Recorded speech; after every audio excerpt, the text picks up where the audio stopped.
And as soon as that's done, we'll switch over to the same for Tekken. Tekken will be to its top 6 by that point then, and we'll be done. We got you, bro. We got it. All right. So we got Talim versus versus Sophitia. So I think that Talim in this game is actually a lot better than I thought she would be.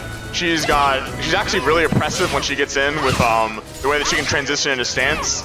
All of the transitions, they usually lose to you pressing some kind of button, like usually 2A or 5A.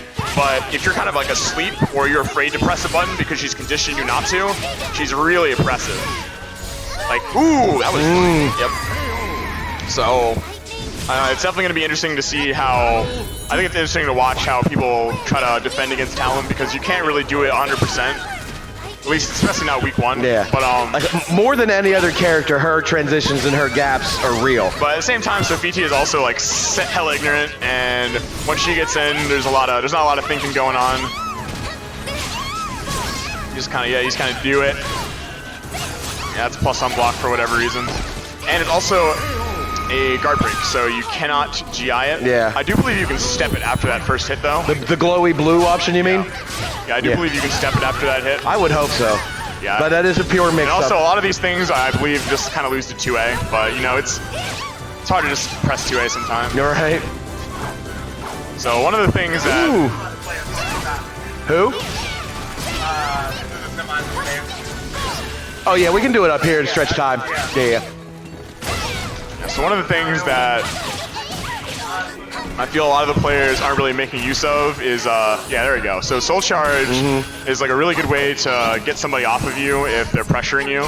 But the one thing that you got to watch out for is that if they also have meter to Soul Charge, if you try to use your Soul Charge to get in, and they use their Soul Charge while you're pressing a button, you'll get that knockdown, and then they might be able to start pressuring you instead. Yeah. So you kind of have to be aware of the meter that your opponent has when you use options like that.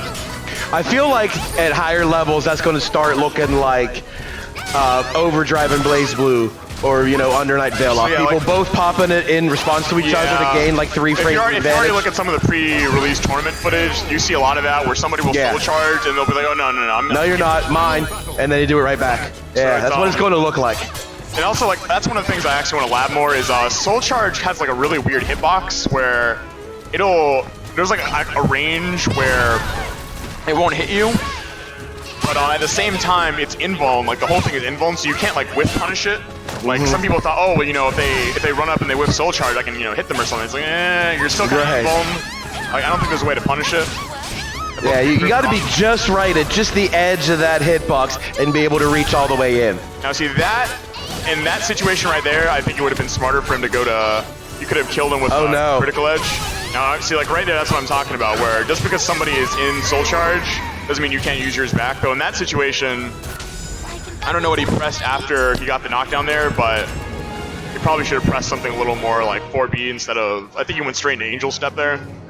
Like, Sophitia does have like a kind of good pseudo mix-up with that, but I feel like you kind of have to It's got terrible startup unless you get like a hit. If she can do 6AA and get the hit and transition into it, it's fine. It's basically like this third day of this game being out, so it's very hard to kind of react to it, but that's one of those things that's definitely not going to be very real once people start playing the game.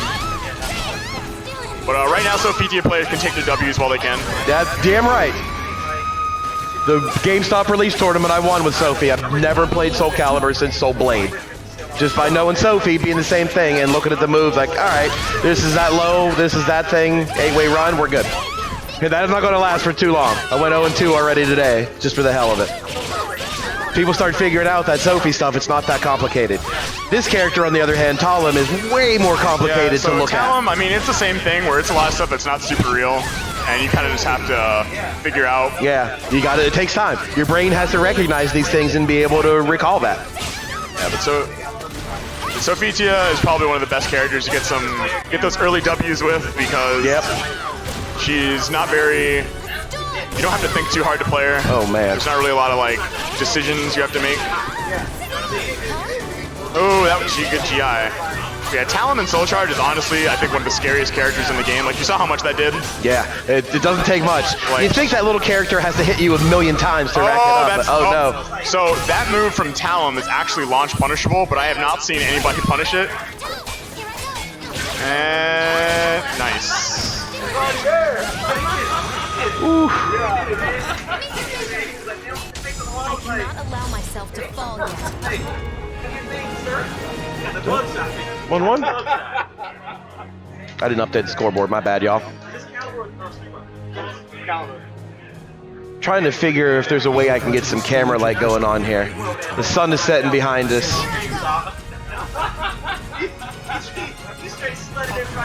The player camera looks like Paranormal Activity out there. It's just darkness with a camera light blinking. Oh my, come on, man. He knows what he do. He knows everything about the game. How you do that bad, my friend? Play Javon. All right, let's see here. Game. There we go. We can work with this. Too easy. Die. Ready, demon. Be So Taka is a character that I don't really know too much about in this game because I feel like I have not, on net play, she's not very popular. So I feel like She seems like the simplest version. Like back in the Nintendo days, you'd pick the big guy, the little guy, or the middle guy. She's the little one that's just like pop, pop, pop with nothing fancy. It just adds up. yeah, I don't really But know. once you see what there is there, she's full of like unblockable that- traps and that like wasn't- delayed explosions. So like that Sophitia kick's like -2. He could have pressed 2A there. Like a lot of this stuff is just like you can press 2A. Unfortunately, as an Aswell player, I don't have a 2A, so I can't use my own advice. Yeah, that's But, unfortunate.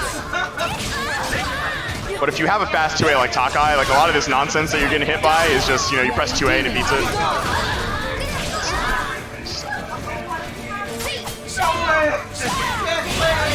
Oh, nice stun into a follow-up. Yeah, that's not real. Gotta be careful. Oh, that should be dead, yep. There we go. Yeah, the main thing about Takai in this game that I don't understand is that in every game her possession stance is different. And I don't really know what it's supposed to be for in this game. That Yeah. should be a block.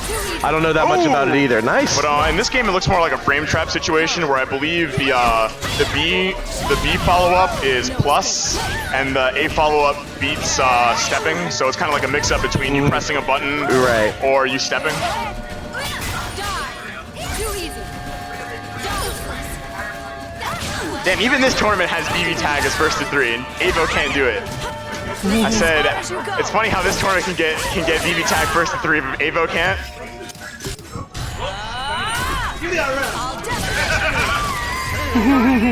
But the main thing about Taki CA that I did learn is that hers has some invuln on it.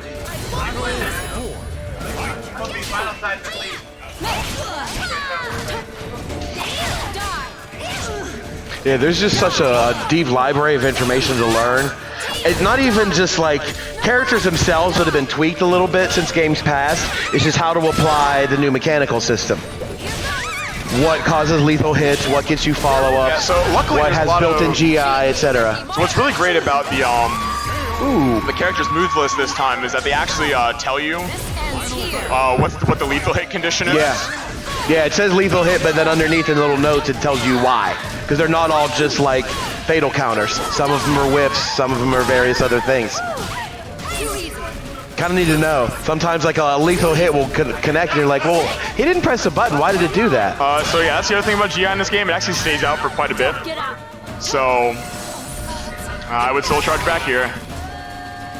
I would, oh, that's it. That works too, I guess. I would definitely soul charge back right here, yep. There you go. That's smart. All right, now I'd be careful. He has meter for, yeah. Unfortunately, oh, yeah, that's my combo. Yeah, that one particular launcher is a little bit higher in the air, and it won't catch if you mash it out.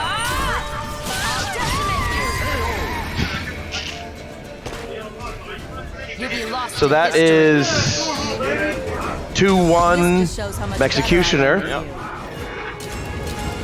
Yeah, I think that looks all right. Yeah, I would. I got the player cam fixed. I don't care about I would turn the light on before people start bumping into each other, Alonzo. Yeah, let me go ahead. Ready? Get ready. Oh! Oh, no combo, but that was still hot. Too easy. Oh! No way. Nice GI. So yeah, that's the kind of like the meta right now Yeah. where it's like after you GI, it's like you're looking for a GI yourself. So, but Man, that's it's evident that the Executioner understands that meta a bit, so he didn't waited.